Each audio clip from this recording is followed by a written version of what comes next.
welcome to After the Coffee. Now, there was an episode 13, about Darrell, my lead man, and how he wrote me up for making a big quality mistake and put me in the quality binder that we had.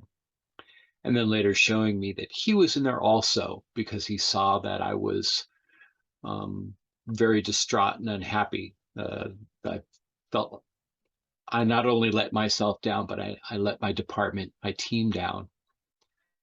And that sign of compassion and helping me understand that we're all going to make mistakes. And the important thing is that we learn by them. I was going to put a sequel to that episode, but it's a very sensitive subject and I wasn't sure how to approach it. You see, Darrell and I got to be friends. I mean, it's not like we went out after work and had beers together, but we had deep and meaningful conversations. He realized that this girl that he was dating, that he was in love with her. And he needed someone to talk to about that. And I was there. And he was thinking, I think she's the one. Maybe I think we could get married. I think I could really be with this person for the rest of my life. And I said, well, that's what life is all about, right? Is finding someone that you feel that way about. And so they bought a condo, and I popped my head in the office and says, hey, look, if you need any help moving, yeah, let me know. And he says, well, I think I got it handled, but if I do need help, I'll let you know. And a few days went by and he came over to my workstation. He goes, well, as it turns out, my help backed out. And I said, well, offer still stands, man. I'm here to help you. So we moved him, his stuff from his apartment to the condo that they had bought. And when we finally got done moving all the stuff to make it more challenging, was the condo's on the second floor. And he said, I owe you a dinner. I said, cool. Yeah, I'm good with that. Yeah, he says, yeah, Lisa and I'd like to take you out next week. And I said, that sounds great. You just let me know. And I returned to work the following Monday, and didn't get a chance to talk to him. And it was a day like any other day. And I was working nights at the time.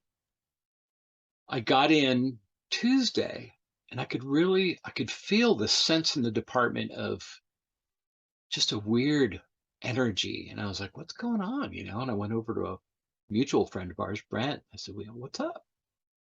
Everybody's just like sapped of energy. And he goes, you didn't hear. And I'm like, didn't hear what? And he said, well, last night when Darrell left for work, or from work to go home, he was hit by a drunk driver and killed instantly. I couldn't process that. It just didn't seem real, right? It's like, well, he can't die, he owes me dinner. It changed my life from that point forever. And my point in sharing this with you is that let's not lose sight of the fact that the people that we work with are living human beings, that we share a third of our life with them through our work. They teach us things and they make us better people, whether they mean to or not. Darrell certainly meant to.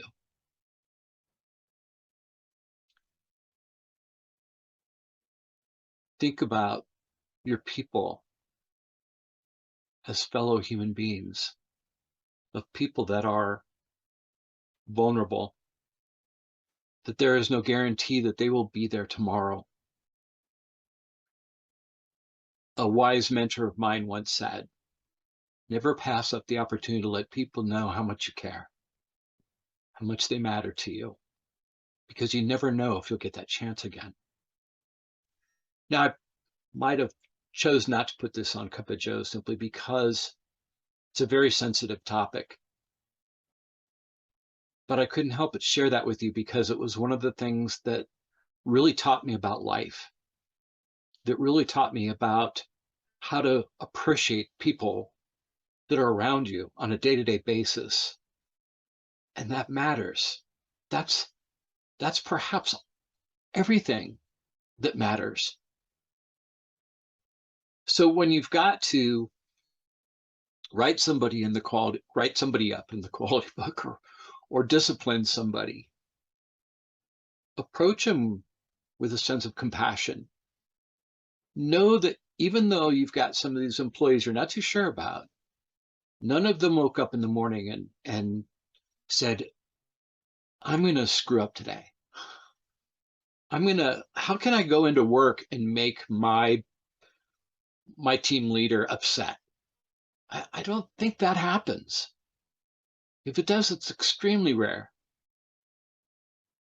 When people are challenged, when people make mistakes, take the higher road, acknowledge them as a human being, of, of a person of value that has a family, that has friends, that maybe even has a fiance that they just moved into a new condo with.